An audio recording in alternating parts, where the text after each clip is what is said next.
the pain like.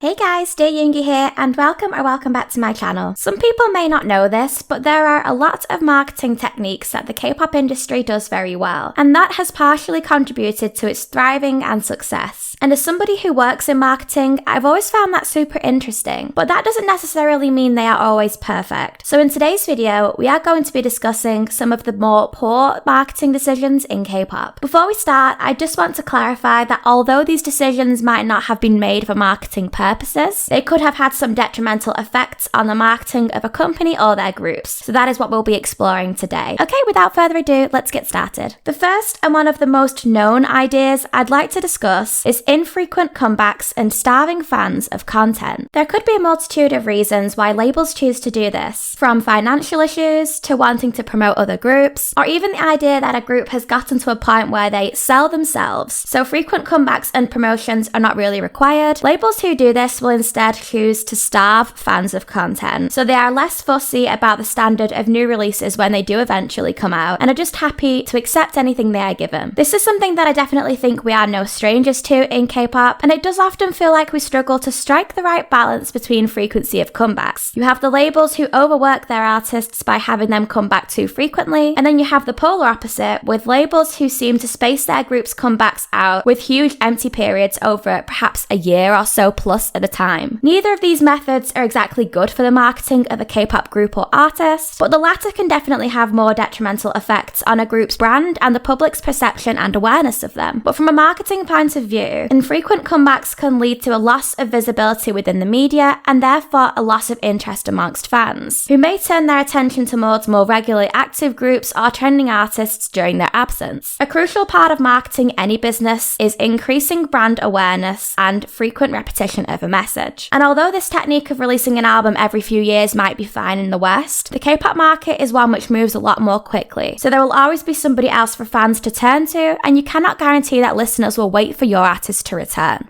The next poor marketing decision I want to talk about is the song Hate Rodrigo by Yena. In June 2023, soloist Yena came back with the song Hate Rodrigo featuring Yugi of G-Idol, with Rodrigo seemingly referring to popular American singer-songwriter Olivia Rodrigo. There was a lot of shock in social media regarding the title of this track, which was very much spurred on by the teasers and eventual music video, which heavily included Olivia's literal image and references to her music videos. On a surface level, it did appear that we're about to have the most random diss track of the century. Following the mixed reactions from the public, Yena actually spoke out and addressed some of the controversy, explaining that she actually loves Olivia Rodrigo and is a fan of her, but was admittedly jealous of how much she shines. So in this song, she's saying that she hates her to express that side of jealousy, but not because she actually dislikes her. While this very well could have been the true and sole inspiration for this release, there were also a lot of listeners who theorized that the label were taking advantage of Olivia's major popularity in the West to create some buzz around the comeback and attract wider attention by using Olivia's name, whether the attention they received be positive or negative. Regardless of what the true intent of this comeback was, it was a very risky decision, and I'm surprised Yena's label's marketing department let this go ahead. If I was in the marketing department when this song was pitched, I would have vetoed it right away. I personally hate the phrase "no publicity is bad publicity," because in the social media day and age, any bad PR decisions can and will follow you forever and have a detriment on your image. And there's a part of me that worries this is what happened to Yena here. The music video eventually had to be taken down and edited before being re-uploaded, supposedly at the request of Olivia's label to remove her image where it was used without their consent. I uploaded a video explaining the original music video before it was changed if you'd like to look at that and compare the edited version. To be honest, Yena's label are very lucky that Olivia's label didn't aim to take legal action for defamation or perhaps even using her image without their consent. Things probably could have ended a lot uglier than they did, and rather than painting Yena as a fan of Olivia, she unfortunately didn't really look too great after this release. There was a potential that this song could have been, and should have been, a nice example of how women in the industry can admire each other as role models and peers, rather than always having to compete with one another. But the way they decided to have this music video include so much of Olivia's image without informing her label prior to, it had potentially played too much into that petty jealousy side of things, and perhaps it was not made clear enough to the viewer that Yena is actually praising Olivia, and therefore she did not look too good as a result of this. Okay, moving on to our next topic, I wanted to discuss the idea of hidden group members. This is something that might be a bit more of a rarity, but it has been used a few times in the past. We'll look at just 2 examples of groups who had hidden members in today's video. First up, Pink Fantasy. Pink Fantasy are a girl group under My Doll Entertainment. I believe they're currently on hiatus. The true identity of one of the group's members, Daewang, is actually unknown. In the past, she even wore a white bunny rabbit head to conceal her image. However, I believe in 2021,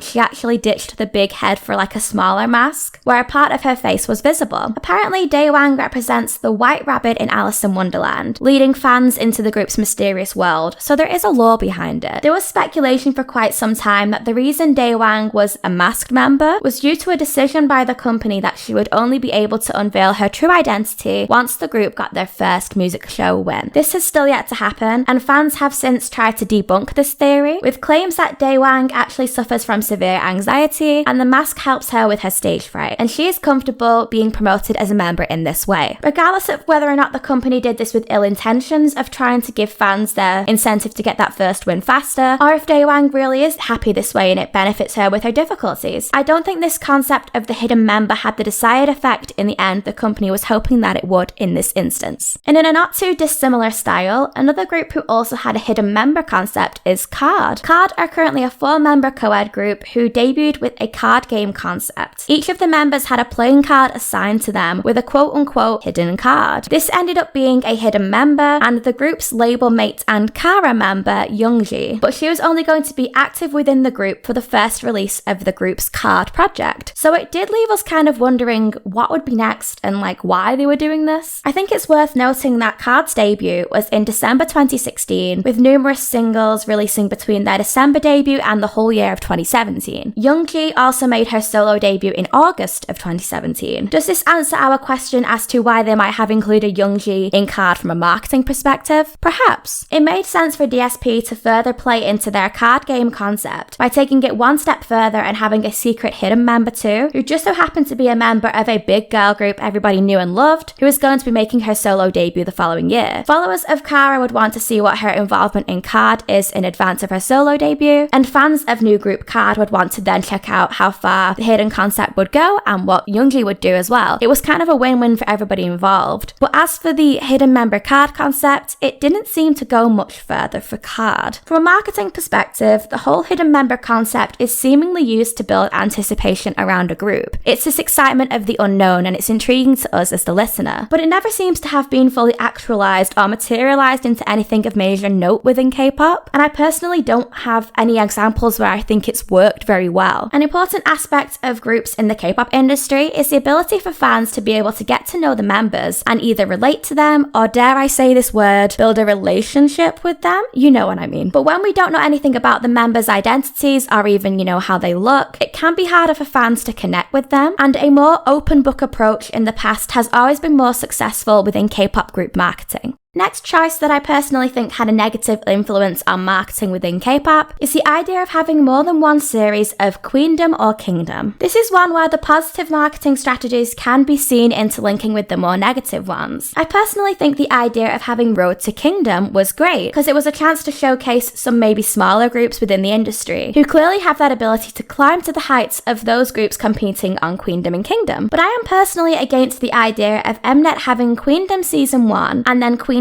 Season 2 in such close proximity. The reason why I am so against this one is pretty simple, and that is because I personally kind of feel it completely discredits the first season. The whole point of Queendom/Kingdom is to crown the best of the best within K-pop, so it makes sense to perhaps have one of these styles of TV shows per K-pop generation more infrequently to crown the best in the industry at that time. However, Queendom Series 1 was in 2019, and Queendom Series 2 was in 2022. That really is not that much time apart when you think about the fact we had COVID during that time, so kind of 2 years were scrapped off anyway. So rather than it being 3 years apart, it kind of felt more like one. It seems Mnet saw the success of doing the Queendom show the first time round, and therefore wanted to cash in on this successful idea and do it again, which I do understand. But through doing so, it almost immediately discredits the artists who competed the first time by saying there is already a new crop of groups who could displace them so quickly. It kind of contradicts everything they try to tell us about crowning the queens of K-pop by finding forming a new reigning group so quickly. I personally feel the best way around this would have been to either do Queendom 2 a few years later, leaving a gap between season 1 and 2 that was a little bit bigger to allow us to celebrate the season 1 contestants and winners in their glory for longer, or if they wanted to do another show that was a different name and concept to celebrate the groups in the industry at that time, perhaps they could have done a follow-up of the members who didn't quite get so far in season 1, I'm not too sure. And no, before anyone says, they did not do this follow-up with Queendom Puzzle, it was a completely different concept and idea to create a new combination supergroup rather than celebrating the groups we already have in the industry, which I think would have been a better route for the next season of Queendom rather than just doing a Queendom 2.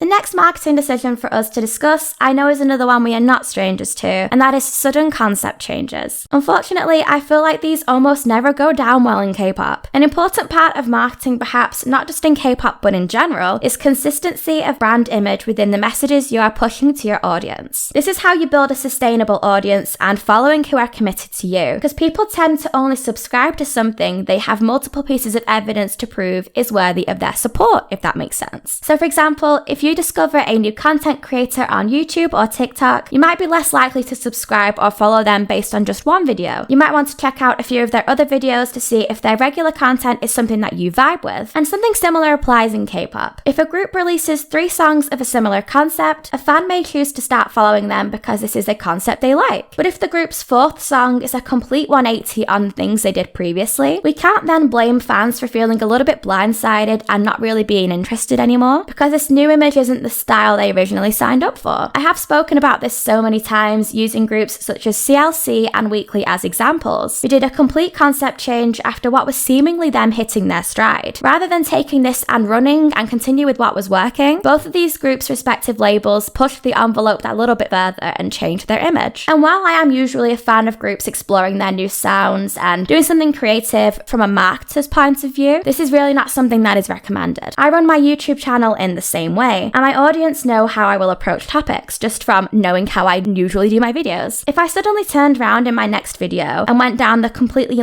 nasty, hateful K-pop YouTuber route, it would alienate my existing audience because it's something completely different for me. And I see sudden concept changes doing something similar in K-pop, and it often kills the buzz of the group, and I often see K-pop groups struggling to recover after this. In my opinion, if a label wants to change a group's image or concept, then the safer way to do this is to take more gradual steps to ease any concept changes into more palatable pieces so viewers don't turn their back on something because it's become so unrecognizable overnight. And lastly for today's video, another K-pop decision that I feel is poor in terms of marketing is releasing digital-only albums. I do partially understand why labels choose to release digital albums, because the digital environment is so huge for music nowadays. Most of us listen to music online, after all, and this can contribute to streams and charts, which matter a lot. There can also be an argument for releasing digital albums for environmental purposes. It's better than producing thousands of albums with materials such as plastics, because this can be seen as wasteful and harmful to the environment. And for some fans, a digital album is better than getting no music releases at all. I can appreciate that, trust me. However, although physical albums are not so much of a big deal in the Western music industry anymore, this is still quite the opposite in K-pop. In the K-pop environment, albums are seen as a big hot commodity, and there is a big collectability factor to them due to their contents and variety of photo cards, etc. A lot of K-pop fans want to buy physical albums even if they don't collect photo cards or album inclusions, just because they can sometimes be great extensions of a comeback or an era itself because they can be so creative and visually appealing. And from a marketer's perspective, having a physical product with your name and brand on it that consumers want to purchase, then not making this available for them is crazy. Any and every opportunity to sell a physical product or service tied to your brand or having your name on it is something that a marketer would recommend wherever possible, especially if it's something that fits your brands and values. If the demand is there, it is within your best interest to meet this request. Aside from the obvious financial benefits that make it worth the investment, it also increases your brand visibility in places separate to just streaming services, where music normally thrives. It further advertises the group's comeback in person, perhaps at CD stores that stock K-pop albums, and also on websites that sell them too.